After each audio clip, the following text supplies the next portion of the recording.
Okay, I think we're recording from that too.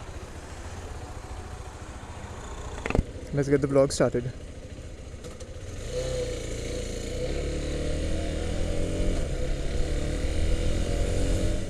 Some of you must be wondering how that camera is still functional. That's the GoPro Hero 7 for those of you who've watched my recent videos in the recent past. Oh wow, fellow Alpha 11 owner. Oh no, that's a wrap job on an Axor or a Vega helmet. Rough Rider won't be happy with that. I think he's got the same graphics on his Alpha 11, if I'm not mistaken. Strange to see the GoPro Hero 7 here with me, but yeah, it survived. I mean, it's strange, right? All the weeks leading up to my ride to Goa on the Tiger 900, the camera kept on hanging and I kept on losing footage as usual with my GoPros. So I switched to the Osmo Action 5 Pro, and now when the Hero 7 took a tumble, it seems to be functioning still. Yeah, so what am I doing out here and why am I vlogging? Well, the weather in Mumbai was decent. It's not great. It's still relatively cool by our standards, so I figured why not go out for a short spin around town. And a topic that I wanted to discuss, because I met one of my friends earlier this week who was taking driving lessons, and he was really worried about passing the driver's test and whatnot. And yeah, it just took me back to my experience when I applied for a four-wheeler license here in Mumbai. Thought I'd just share my story with you. Yeah, so for the longest time I held back on the decision of buying a car because I never really saw the need to have one in Mumbai. But post-COVID, I think I realized that there was a need to have my own means of transportation in case shit hit the fan. Also with Bain, I wanted to maybe travel a little bit more with him, allow him to see more of the world. And since he was unwilling to sit on a motorcycle, and well, I didn't want to expose him to the elements like that and keep him out on a motorcycle for extended periods of time, I decided to buy a car. So I started off with a Brio, and we'll get to my cars a little later, but we'll talk about the driving license experience first. Let's not digress. So I started off by enrolling at one of the many driving schools that we have here in Mumbai, and you pay a certain amount and they tell you that you'll have to show up for a handful of driving classes with them for about half an hour or so within your locality. And I was really excited. I was looking forward to learning how to drive, and all these years riding motorcycles and criticizing drivers for their lack of awareness, I thought I'd learn how to drive myself and then figure out how tough it is, and maybe have some empathy for the drivers who I constantly abuse while I'm commuting. But if anything, it's made me even more cynical towards them, because I understand how risky it is to be unaware and not stay alert while operating a vehicle of that size. With a motorcycle, you're probably taking out one or two people. With a car, you're capable of doing much more damage. So now when people are on their phones and whatnot, it bugs me even more. So yeah, that plan didn't work out. Yeah, so getting to my experience, I think the most difficult part of learning to drive was getting my judgment of the left-hand side of the car right. That took me a while.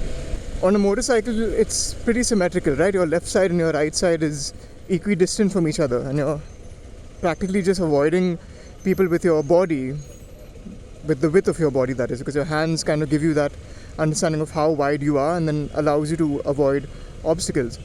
But with a car, it's not the same, and the field of view that you have as well with the car is a little different, because you have the A pillar blocking you, you have to really use your mirrors effectively, and now you've got 3 mirrors instead of 2 that you have on a motorcycle. And yeah, there's a few things like that which you have to keep on paying attention to and stay a lot more alert. But yeah, this jackass of a driving instructor who I had just kept asking me to stay on the extreme left of the road. And keep in mind, Bandra, where I live, isn't a place where you have the widest off-roads. So irrespective of where you're driving, you're probably blocking someone if you're driving really slow. And as a learner, I wasn't trying to drive really fast. In fact, if anything, I was worried about colliding into another car or another vehicle or another person because my judgment wasn't great. But this guy just kept asking me to stay on the extreme left the entire time and not really pay attention to anyone who was honking behind me. And when I started to speed up and move to the side and allow people to go through, he was getting frustrated with me. And to be honest with you, I never really learned much by sitting in the car with him. In fact, even parking and whatnot, he never really taught me until the last day of our classes. And that was a few days before I had to then attend my driving school test. And we'll get to that in a bit, because that's a whole nother shit show. But fortunately, one of my friend's dad offered to show me how to drive a car. And we spent an afternoon at BKC learning the basics, understanding how to judge the width of the car and whatnot, and that really helped me. I think that helped me become a way better driver than those 8 or 9 sessions of driving school that I attended. Yeah, and in my last session with this driving instructor, even though I was comfortable now driving because of my time spent with my friend's dad, he shook my confidence saying that if you continue driving like this, I don't think we're going to be able to pass you. And for the next 3 days before it was my time to attend the driving test at our local RTO office, I was scared that I was not going to pass. But man, was I wrong. So I show up on the day of the test at the RTO office in Andheri, and I can see a whole bunch of people lined up waiting for a police officer to show up and eventually observe us during the driving test. Now, there were a lot of nervous people in the line, and I realized that there were basically 2 kinds of people. The first kind were like me, who had signed up for a driving test through a driving school, a private driving school. The second were people who just signed up themselves and never came through any driving school. Those guys were really, really nervous. And they had study material and whatnot with them, and I was wondering, holy shit, should I have some study material too? Is there going to be that kind of a test that's going to be conducted? So I asked one of the people from the driving school that I came through, and he said, don't bother about it, there is no written test, it's just going to be a practical test where you'll have to drive a car in front of the preceding officer. So in my mind, I was thinking about what are some of the things that I need to remember and be alert about while I'm driving, so that they don't cut points. But boy, was I mistaken. So as I'm standing in the line, there's a dude that comes up to us and says, is it okay if I can get my 2-wheeler license today? And the dude from the driving school that I came through said, yeah, of course you can. If you want to, we'll apply for it right away. And he asked him, do you know how to ride a scooter? And he said, no. And this guy said, no, don't worry about it, we'll get you your license anyway. And that's my first hint of things not going according to plan over here. I then had another person who came up and asked whether he could get his 4-wheeler license. And these guys hesitantly told him, come to the side, we'll have a conversation about it. And they asked him again, do you know to drive? He said no. But they still put him in the line with the rest of us, made him fill up a form and whatnot, and he was with us. Now, I was observing people who were going and sitting into the cars that showed up. And before we get into that, let's talk about the cars that showed up. The cars that showed up for this driving test, so to speak, for lack of a better word, already had the branding of this driving school that I went through. And I found that strange because ideally I thought the RTO would have their own vehicles for us to drive or ride if you were coming for a 2-wheeler license. And the people inside that were people from the driving school itself. So that was even more weird. And while I never really realized it at that point, some of the people who were getting into these vehicles to commence their driving test were really nervous. In fact, even more nervous than I was. When these guys were sitting inside the car, it's almost like all of their fear and nerves went away. And they were just in the moment and driving really well. And it was like watching one of these elite athletes and everything's on autopilot and they're just brilliant at what they do. But it's only when my turn came to drive the car that I realized what was actually going on. So I get into the car, I put my seatbelt on, I start adjusting the mirrors like a law-abiding citizen. And the dude who's in the car with me, who's supposed to be taking my test, asks me the weirdest question. He says, "Do you know to drive?" And I didn't know how to respond to that, man. I said, "Yeah, no shit, I know to drive, dude." And he's like, "Okay." So I thought that's just his initial check or something. It's like playing chicken over here at the junction. And this guy says, "All right, just put your heels against the front of the seat you're sitting in and hold the steering wheel on top."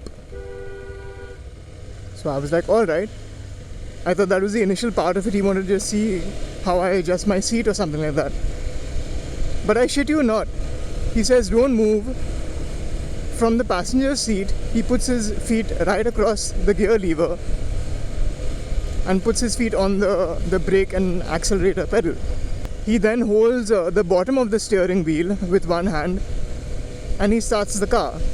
And I'm just sitting there like a prop, holding the steering wheel, my legs not doing anything, and we get moving.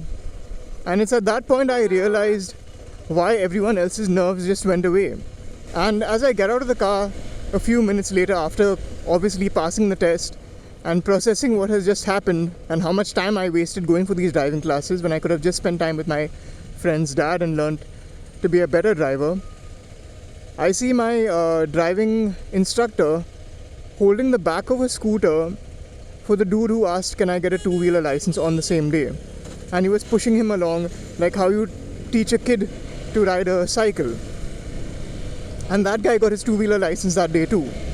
And there was another dude who came with his girlfriend, I believe, to get her two-wheeler license.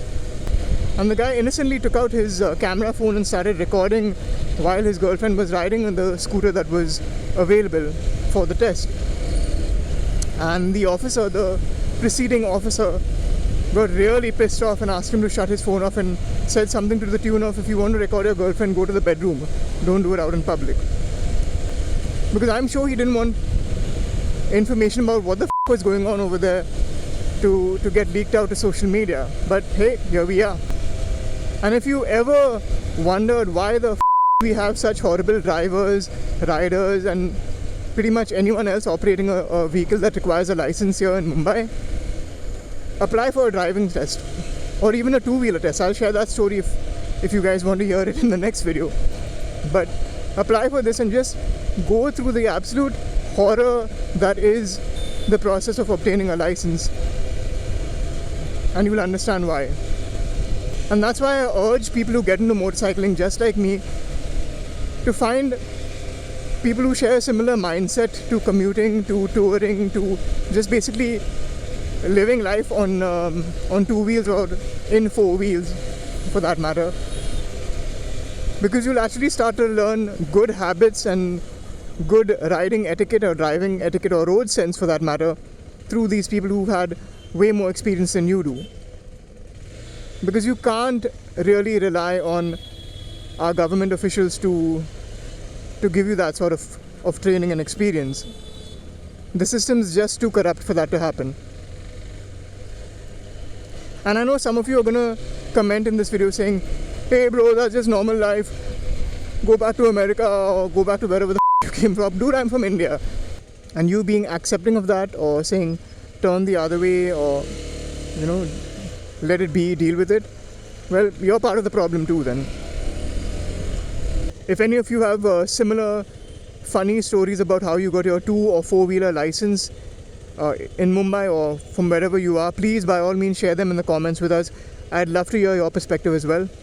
And that's pretty much all I had for today. I think I'll put out a few more vlogs like this, hopefully not just rant vlogs, but yeah, vlogs nevertheless. Thank you so much for watching the video, man. If you liked it, give it a thumbs up. If you did not, please share your feedback. As always guys, at least wear your helmets while riding your motorcycles and wear your seat belts while driving your cars too. And ride and drive safe. It's a freaking jungle out there. Goodbye. Whoops.